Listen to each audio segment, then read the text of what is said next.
So hello guys, Ixena here.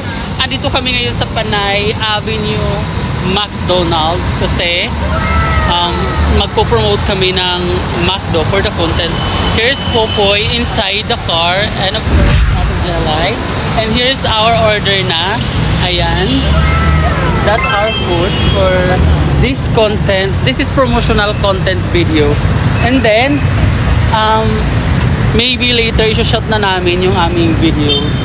Ayan. So, inaantay pa namin si Jane kasi kasali dapat siya sa other content like yung yung perfume. So, that's it guys. Samahan nyo kami. Bye for a while. Is nakuha na namin yung order. Ayan. So, paalis na kami. We gonna leave now at the McDo. Ayan. So, ayan. Medyo traffic konti. Ayan. Ah, ito yung mami. Carry lang. Yung... Oh, ayan, diretso lang. Wow. Ayan, diretso lang.